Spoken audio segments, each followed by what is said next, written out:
This is Talk the Devils, the athletic show dedicated to Manchester United. Coming up today, the international break is over. Hallelujah, I hear you cry. We'll round up the best of the news from the past fortnight.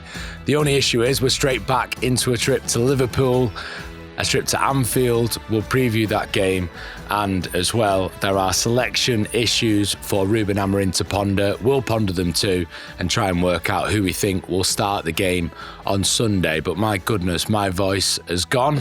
There are some very tired faces around as well, because what a trip we had over to Ireland for our live shows in Belfast, Dublin and Cork. Carl Anker's AWOL, but Andy and Laurie are here. How are we doing, lads? I'm doing great, mate. I didn't realise we have Better Sean than me. Dyche as special guest appearance on this podcast. Or is it like Rod Stewart? Sort of husky singer kind of vibes going on here. Yeah, my mum would probably prefer the Rod Stewart comparison, yeah. Okay. Well, listen, you were leading the charge on these live shows. You were speaking a lot. You were engaging with a lot of people. We have sympathy for you, if the listeners and viewers might not. It's got nothing to do with the pints of Guinness and Beamish and Murphy's and whatever else, so... You okay, Andy? You're still there. I don't know how you do it, mate. I'm only halfway through, mate. I've still got another 5 days on the road, and I started before you lightweights. Yeah. You were tactical though, weren't you, Andy? You were pacing yourself whilst we were getting giddy on the stout. Yeah, I was. I'm in Newry, and did a do last night with the local Manchester United supporters in memory of John, a big United fan who passed away earlier in the year. Raised about $4,000 for the Belfast City Cancer Centre. And then from here, I'm going to go to Sligo to meet the Manchester United Supporters Club. Then I'm going to go up to Derry as a tourist, and then Oslo.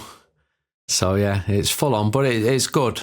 But you just got to pace yourself. Just been trying to do a run each morning. I've eaten far too many cooked breakfasts, so I've got to wind it in a little bit on that. But what a buzz in Belfast, and when we did the shows, and Dublin was mental. It was proper full on, wasn't it? And then in Cork for the first time, so that was a joy as well. So fully enjoyable. Yeah, absolutely. Thank you to every single one of you who came out to the shows as well. They were absolutely brilliant. We've got Manchester and London still to come next month as well. Hopefully we've recovered by then. There are still a few tickets left for London. Have a look in the show description for details on how to buy them. Clueda on Reddit, or Clueda, I'm not sure exactly how to pronounce that correctly, has really hit the nail on the head, I think, Laurie. I don't know about you. I want Andy Mitten's advice on how to be a fully functioning adult. The man has a wife, kids, a fanzine, a YouTube channel, Talk the Devils, writes books, visits stadiums every other day in Bhutan, Liechtenstein or Montenegro, and then goes to climb Kilimanjaro in his Manchester United themed pyjamas. I mean, you've summed it up nicely. Andy, I don't know how you do it, mate. I was looking at going to Iraq against the UAE tomorrow. I'm trying to work out if I can get over the border with Kuwait. And tomorrow? No, I was looking yesterday. Sorry, it's in a couple of weeks. It's one right. of the I was going to say that'd be qualifiers. Quite a twist to your travels, to be fair. No, and it's about having a balance. You know, if you've got a serious answer to it, and I put proper time aside with my wife and my children. Took a couple of days off last week with my wife. Got to look after yourself. You've got to try and sleep properly. You've got to try and eat well. You've got to try and keep yourself fit. And it is my job doing this as well. So my wife's pretty cool about it. Sometimes they come on the trips with me. So they've been able to see parts of the world they would never have seen. But as you get older, it doesn't get easier. So I'm watching you lot just, at the airport getting really excited. Oh, look, we've got a beer at the airport. We're going on an aeroplane above the clouds. Isn't this exciting? And I'm just like, calm it down. I've got to, because you just burn yourself out. Yeah, that is definitely true. I wear a watch which tells you how you sleep, and I woke up this morning. It's like, today is a rest day. Yesterday was very stressful. Oh, no, it wasn't. I went to 2 new train stations. I read the paper on the train. I heard these Cork gentlemen talking in an accent. I just didn't have a clue what they were saying. It was lovely to see these men. I think they were going out for the day, and they were pensioners. And I'm like, I can barely understand what they're saying. But there was a lot of love there. And then as I carried on going north, the accents changed, and just nice to listen sometimes. I talk enough. It's nice to listen. Yeah, I can relate to that. Dave from Cove saw you on your jog around Cork as well, and he emailed in about that. And also, someone saw you, Laurie. Now, this probably does need explaining. In Dublin, this is Dan. He said he went for a few pints after the show, was outside around midnight when I noticed a perfectly sculpted quiff flopping in the wind, sprinting past me. Was he sprinting away from anyone in particular, or a late night sprint's part of the routine, Laurie? Well, obviously, we've just heard the Mitten plan of action for keeping a balanced lifestyle. So I thought I'd go for a jog, after midnight to keep that healthy balance. No, I'd actually forgotten my phone chargers. I'd left them in the green room at Vicar Street. So yeah, I'd remembered all kinds of superfluous bits of kit, like some chockies or some crisps or whatever. I'll get those in the bag. Forgotten the thing that I actually need to keep my phones charged. So I thought I'd better get back quick. Ran there, but yeah, it was closed up, shut down. So I had to basically, very kindly, the guys woke up in the morning early doors and let me in, and I went and retrieved it before we had to move on to Cork. So that was the reason for my late night exercise, I promise you. Yeah, what would he do without those phones, Andy? Hey? I know. It's great to get him on a stage where he's not allowed to go on his phone for an hour and a half. You can see him, he can actually talk, he pays attention, he looks you in the eyes and makes cocktails, and you can have fun with him. Way. I'm just going to start dropping massive stories, knowing when he's not listening to me, big exclusive, just see if I can permeate through all these different levels, In my mind, if you say something that does really catch me as something new, and I suddenly do perk up, by the way. So you can test me like that if you want. Yeah, I've tried it from time to time. It's quite fun doing that. Right, should we talk about Manchester United again being back in action against Liverpool? We'll round up the internationals first, though, before we do that, because actually there has been quite a few players away. There's been a few things to sort of reflect on. I think the thing that jumps out to me straight away, Laurie, is that Casemiro, again, has travelled halfway around the world, the opposite way. They've been in Japan and South Korea, I think, rather than in South America.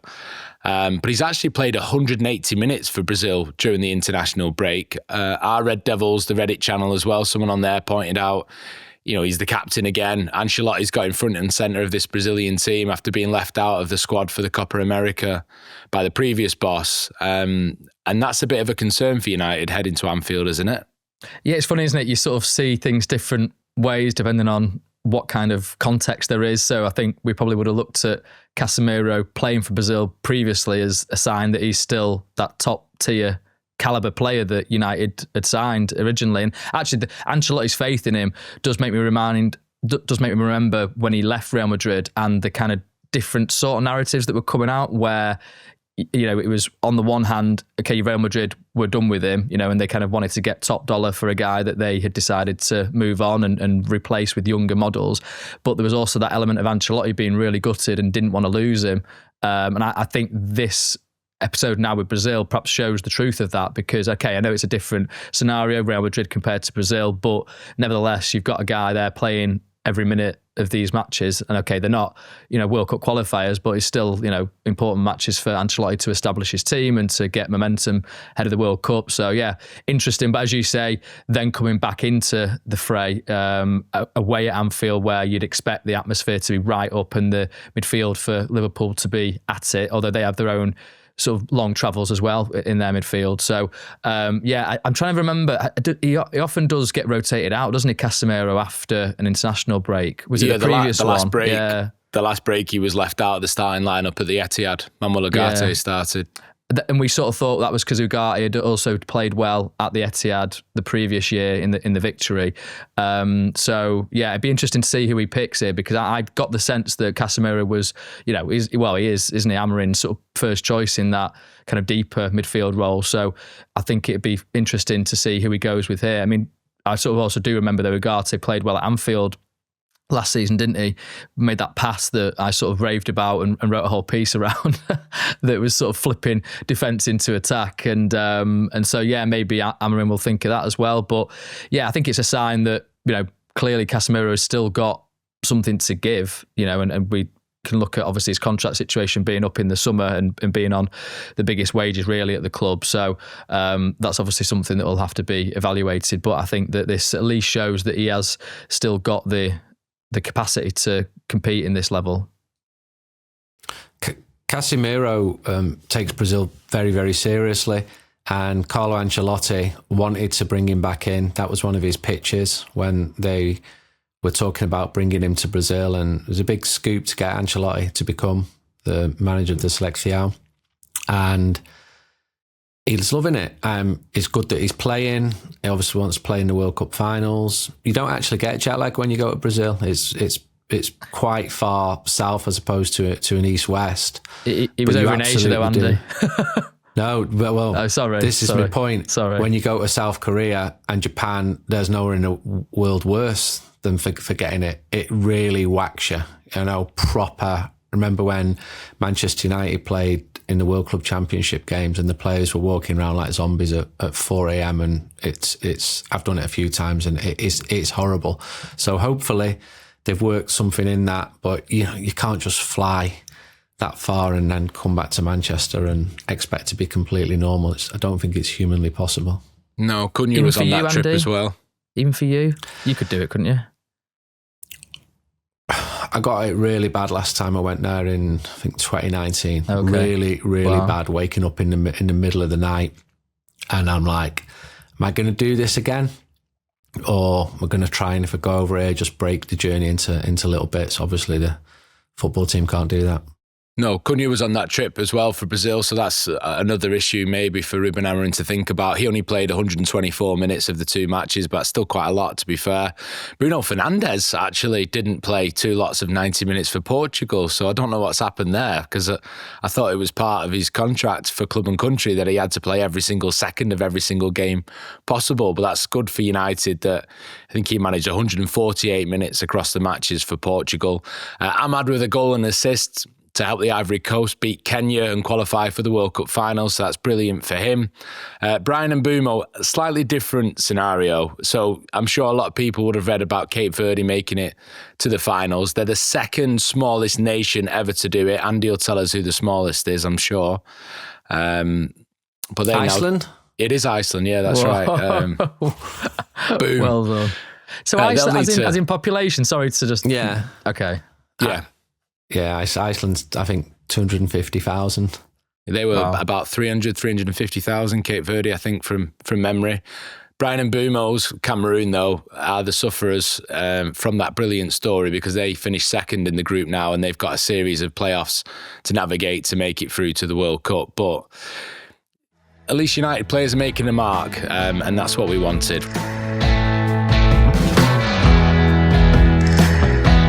Right. Premier League then, Liverpool away for Manchester United. It's quite a fixture to come back to, Andy. How do you assess the mood? It's been nice to forget about the lurch from week to week over the last fortnight or so, but this is quite a way to come back to things, isn't it? Yeah, well, the lurch was a positive one because Manchester United won the game before going into international, and Liverpool have been losing matches, which is obviously a huge concern to Manchester United fans that they keep losing. It's a tough game. You're playing the champions away, and I'm glad that they've got their issues. It makes me feel that Manchester United have got more of a chance. But United's record at Anfield is particularly poor. I think the last win there was 2016. And Liverpool would still be clear favourites. I'd take a draw all day long now. But because they're wobbling and because we're not fully figuring out where this Manchester United team are at, and United played very well against Arsenal and could have won. I wouldn't say should have won. And we've seen moments. Wouldn't it be wonderful if United turned up at Anfield and put together a more complete performance than we've seen so far this season? I wouldn't be stunned if that happened. I'm looking forward to it. I'm nervous. I'm sounding hesitant because it is still Liverpool away, because if United were to lose, it's this win-lose. But, if United win, it'd be a consecutive league victory. It would be a first away win since Leicester in April. But I thought they'd run away with the league, and that's not happening. Obviously, I'm really concerned about that. You mentioned the record at Anfield. I'm really sorry to do this, but the stats are horrible for Manchester United against Liverpool. But maybe that means they're due. I mean, one win against Liverpool in all competitions on any ground since March 2018. Liverpool unbeaten in their last 9 Premier League meetings at Anfield against United. They've scored 17 of the last 19 goals in this game at Anfield. Only 2 members, Laurie, of the Manchester United squad have ever won away at Anfield. That's Luke Shaw and Mason Mount, and they were for Southampton and Chelsea. So no one in the current United squad has won away at Anfield, which is unbelievable, isn't it? So you're saying that Luke Shaw and Mason Mount have to start the game? I mean, they probably will, they won't might. They? Yeah. Probably will. They've not been on travels. They've been playing regularly for United. Luke Shaw's, I think, played 90 minutes, all but 1 or 2 games, I think, this season.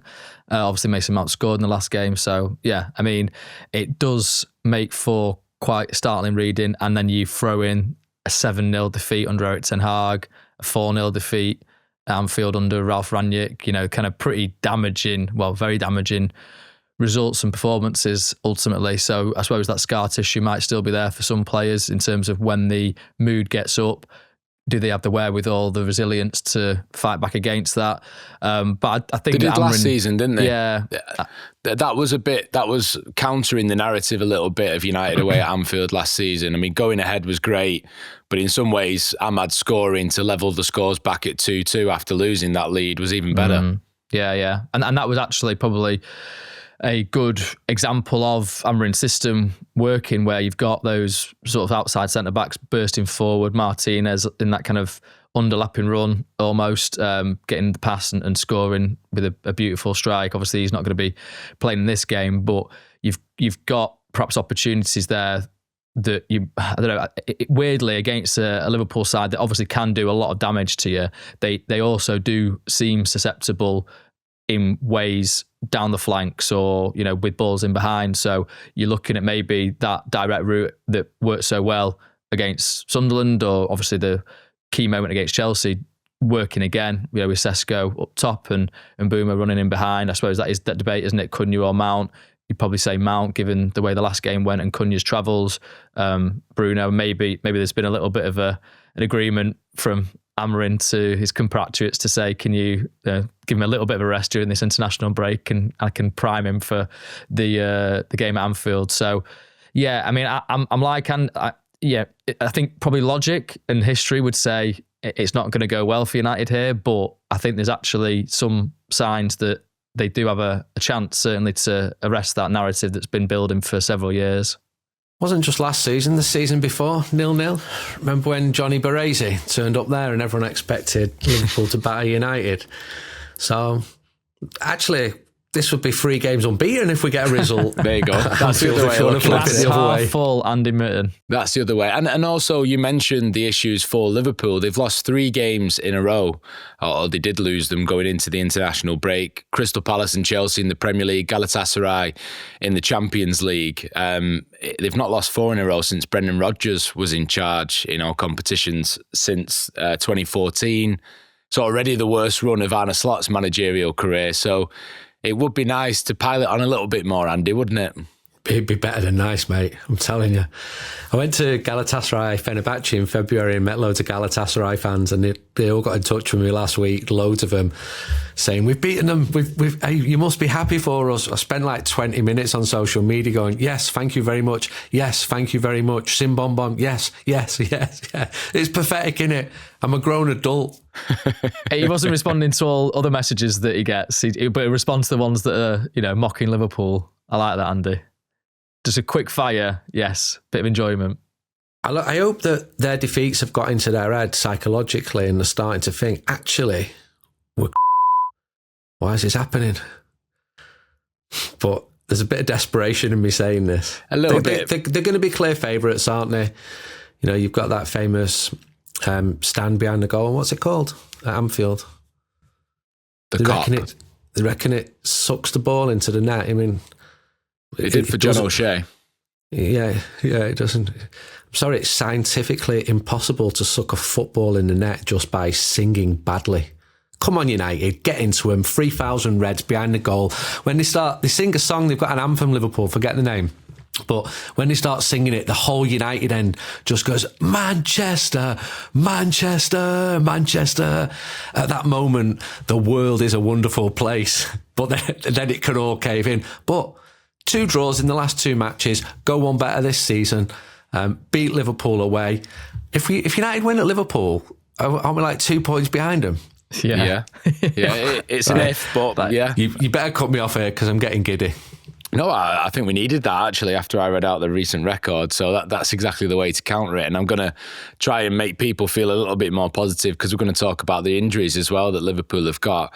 Not quite clear. Obviously, Arne Slot will have a press conference before the game on Friday where we should find out a bit more about exactly who will and won't be available for them. But Ryan Gravenberch was substituted in a game for Holland against Finland with a hamstring problem. Now, it was said to be a precaution, but obviously that is an issue to know how severe that problem is. Ibrahima Konate was taken off in the Chelsea game before the break with a thigh issue. He joined up with France, but then he came home early and didn't feature for them. So there's a question mark over him. The backup really to him is Giovanni Leone, who has suffered a serious knee injury and he's out for the season for Liverpool, the young Italian centre-back. So there are issues. Obviously, Alisson definitely missing as well, Laurie, for the game. He's not back until I think mid-November, with a hamstring problem. So they have got issues to sort out, which again is a good thing for United. Well, the Alisson one I think is absolutely crucial because even in the defeat at Palace, he was excellent in terms of stopping Palace from scoring a couple of one-on-ones, and I think he does transmit a certain level of confidence throughout Liverpool's defence that. We've seen all this season they've had pretty tight games that have then been kind of won late on. So certainly only one Premier League game decided before the 83rd minute this season for Liverpool. Yeah. Win, lose or draw. Yeah. And I just don't. Okay, Mamardashvili, the sort of replacement for Alisson, is certainly a goalkeeper of calibre and experience, but he's not the same level as Alisson. And just I don't know. That just gives United something to work off, really. Set pieces maybe as well. That's obviously a big feature of Amorim's approach now, and could they do something there to kind of really test Liverpool? I think there's a few crumbs of optimism there, really. I'm kind of intrigued at where Andy's going to watch this, though. I know you're on your mad travels, Andy. Like, where are you actually going to be watching this one physically? A in Norway. Right. Try and get invited over. Obviously. And I'm watching it with Manchester United supporters there. And they're a great group. United and Liverpool in Norway are by a distance the most popular 2 clubs. So they've got between 45 and 50,000 paid up members in a country of 5 million people. It's incredible. And the 3rd most popular team would be like on 15,000, an Arsenal or a Chelsea. It's all about United and Liverpool. Liverpool actually have got more members at the moment. They're huge. So I'm going to watch it there. I met Alisson last year. I was in a restaurant in Manchester, actually interviewing John O'Shea, actually talking about him scoring at Anfield. And Alisson came in with his family and sat on the next table to us and said hello. I know it is. Said hello to him. He's very highly regarded, both in Brazil and my wife's from his town. So I'm like, he was a bit like, what? How's this happening? Because it's not a big town. And he's a lovely fella. I didn't think I could, because John O'Shea didn't know Alisson. I'm like, right. See this fella, what it is, right, mate? That goal that you going in front of that stand that's named after somewhere in South Africa, he once scored, but even I knew my limits there. Anyway, mate, have a nice meal. Only you, mate. Yeah. Only you.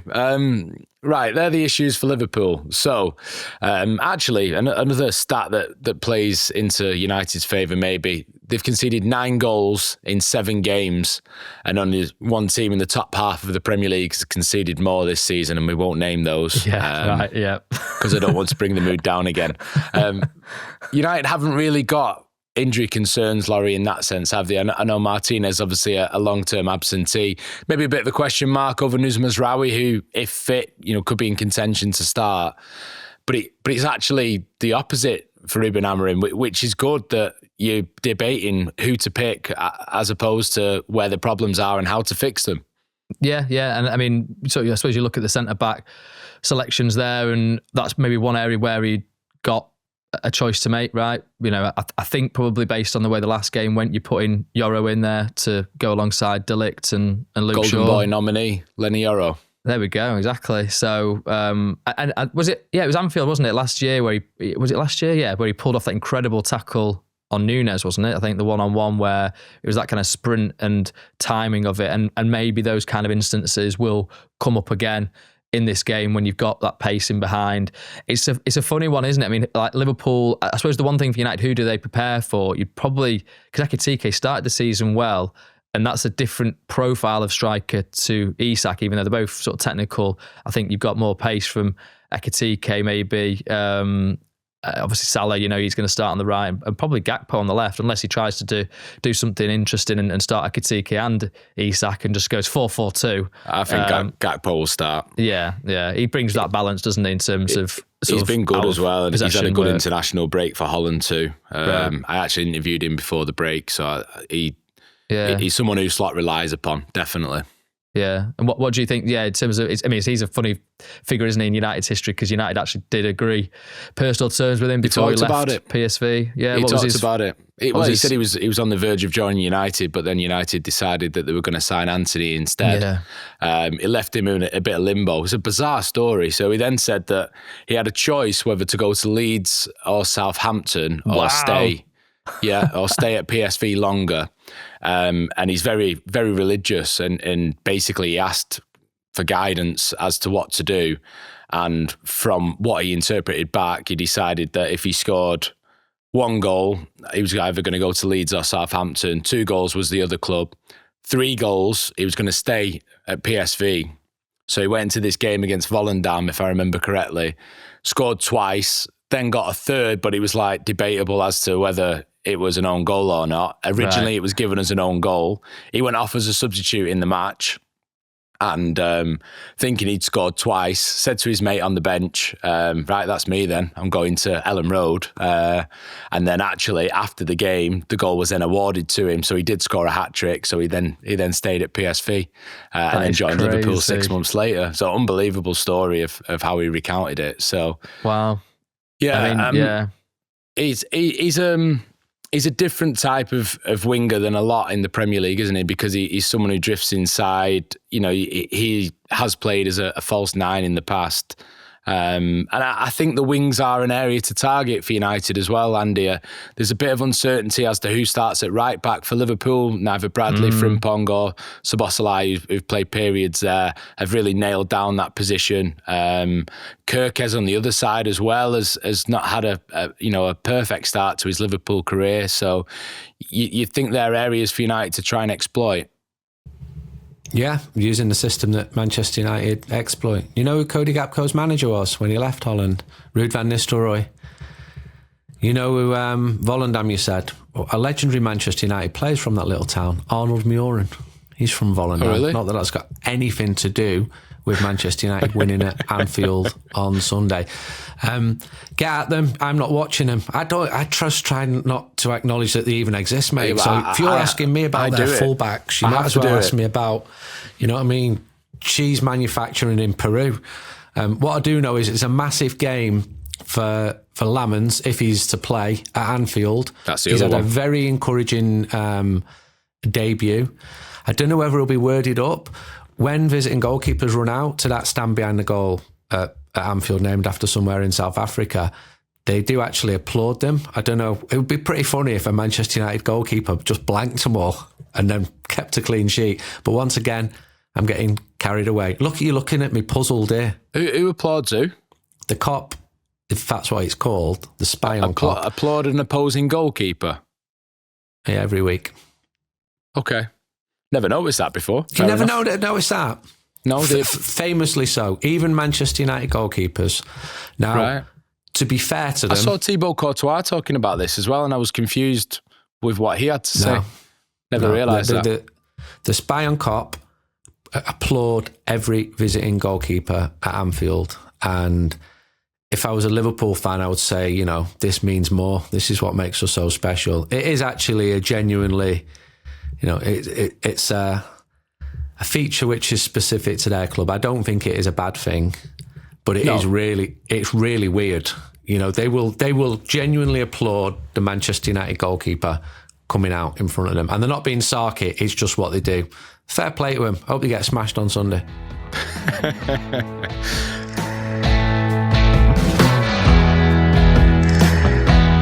Lammens has to start, Laurie, doesn't he? After the way he played against Sunderland. I mean, he's been away on the international break with Belgium, but he's fourth choice, I think, in that squad. So it'll be a huge challenge for him to play just his second Manchester United game in this fixture. Yeah, it was good to see him go away with Belgium. Obviously, we debated it in the previous international window when he wasn't called up, and Rudy Garcia had said it was because of the transfer talk, and we were kind of debating, is that quite accurate? But clearly, he's now at United. He's been called up. Okay, he's not featuring, but he has got a pretty big goalkeeper in front of him in Thibaut Courtois, who I think spoke about him actually and said that he'd backed him really to be a success at United. And I think that, he will be the starting goalkeeper at Anfield just because you've had that warm-up really with Sunderland. I know it's a Premier League match, shouldn't be considered a warm-up as such, but this is a different kind of experience for him. And he showed, didn't he, in that game, again, it's one match, but that calmness, that composure. He's going to need all of that. Yeah, it just gives that sense of him being able to stay relaxed, I suppose. You don't want to be too relaxed, but you want to be clear in your own mind as to what you're trying to do as a goalkeeper at Anfield. If you've got the crowd on you, the putting corners in, under your crossbar, and those catches, I think, just might become a big feature of this game if he's able to claim the ball and then just take the sting out of the atmosphere in the Liverpool attacks in those moments. So, yeah, and as we said earlier, the long passes, I think if we can utilise those again from a United point of view, then you've got a route into attacking Liverpool directly, and Alisson's ability to kind of sweep up those sort of direct attacks if the ball's a little bit loose. I think not having that is a significant feature. Plus, if Konate is then also out, you kind of get in a disrupted back line. I'm starting to get like Andy Mitten here, aren't I? I'm starting to get actually encouraged ahead of this match. Yeah, I mean, to be fair, these players could be back and fit. It depends what Slot says tomorrow, I suppose, doesn't it, as to how it all goes. And also the other thing I think we've not mentioned so far, the 3 defeats came away from home. Yeah. So not at Anfield. But anyway, just to go a bit deeper on that point, Laurie, actually, Supreme OJB on Reddit has asked the question. I'd like to ask where the lads think the match will be won and lost. I think Kirkes versus Mbeumo is a key matchup and somewhere that we could get joy. Also, how does our midfield 2 assert itself against Liverpool's 3, given that it feels we're constantly overloaded on transition? Well, even who Liverpool's 3 is an interesting point, because Florian Wirtz has been left out of a few matches recently. He's been playing even on the left side when he has started rather than as a number 10. Obviously, Szoboszlai has been moved to right back as well, like we've talked about. I'm not sure if it's Kirkes versus Mbeumo or Kirkes versus Cunha that we need to look out for. Ding, ding, right? Round 2, shall we say. I mean, hopefully there's no more headbutts. I mean, it was a headbutt on the softer side of the scale, a kind of Gary Neville versus Steve McManaman, wasn't it? Yeah. We're talking about Cunha getting sent off away at Bournemouth last season for planting his forehead into Milos Kirkes. So, and that was at the kind of point at which Cunha was sort of getting this reputation for being hot-headed, and after the trouble after the Ipswich game with the glasses of the staff member on the opposition team there. So, I think hopefully he can keep his cool in this environment, and United don't need to be getting into any kind of situations that might see them a man down, albeit you want to still play with that edge, that kind of intensity. You don't want to be looking like you're pushovers in that kind of atmosphere. But it'd be interesting. I suppose, it will be Mbeumo versus Kirkes, right? If they are the two that are picked, Mbeumo on the right and Kirkes on the left. So maybe you could at least separate Cunha and Kirkes just by positional play. I'm intrigued. I mean, the Wirtz thing has been fascinating, right? In terms of him coming in with a big price tag and sort of big reputation, and showing real glimpses of quality in these matches, but not having that end product, it feels like. I mean, I know maybe some of the chances that he's created haven't been finished correctly, but it has changed the dynamic of Liverpool, his introduction, and maybe he needs to get up to speed to the Premier League. But that kind of high octane style that was a hallmark of Jurgen Klopp that got tweaked a little bit last season by Arne Slot has now had another evolution with Wirtz in the team. So you can see why Slot's sort of left him out to perhaps reignite that muscle memory from the season last, where they won the title. So that is an intriguing sort of subplot to it all. And I mean, obviously they have, from the Klopp 4-3-3, they have shifted really to a 4-2-3-1. So even that three in midfield isn't quite as robust and compact as it once was under Klopp. So maybe that gives United a bit more scope to, you need all those players, and those, the two tens and the two deeper midfielders to be, I think, they need to be compact really, and maybe you do change to a bit more of a counter-attacking system really when you're away at Liverpool, and that's fine as long as you do have those moments where you are pushing them back and you do take your chances when they come to them, because United, as they have in the last sort of 3 or 4 seasons this season, have missed chances. So yeah, I think taking the chances and making sure they can stay resilient and then spring when the opportunities arise is going to be a huge factor in this game. So you lads have done more prep on me for this game, and I promise to get back up to speed when I get back off the road. But I've absorbed everything you've told me about Liverpool, both of you, and I've computed, and I know the answer. I now know it's going to be Liverpool 0, Manchester United 1, Sesko 88 minutes. So cheers. Let's see if I'm accurate. It would be nice, wouldn't it? It'd be lovely, but my optimism's been misplaced almost every time this season. I went to Brentford thinking, time for a consecutive win here, and you're completely wrong. So maybe it's better if I say, what's that fella called from Egypt who plays up front for him? Mohamed Salah, yeah. Yeah, so if I just say he's going to score 6, then the reverse will come true. Sesko, 88 minutes, bang, right in front of the Kop. Should do it, and he shouldn't just celebrate. He should run into the stand, run right up the steps, and just pretend he doesn't know that that's not allowed in England because he's new. I mean, it'd be nice. Yeah. Well, let's talk about Sesko then, Laurie. I mean, there was an Athletic Agent survey article that went out that highlighted Benjamin Sesko on a table that was on social media. It had a lot of reaction, understandably. What did you make of it all? I was surprised he was the name that was picked out, to be honest, by the agents in the first place. Yeah, for sure. And I think very surprising the extent to which he was ahead of the next supposed worst, which was James Trafford, who had 3, who's obviously now not in the side at Man City because City have signed another goalkeeper in Donnarumma. So, yeah, and then I think all the other ones were kind of 1.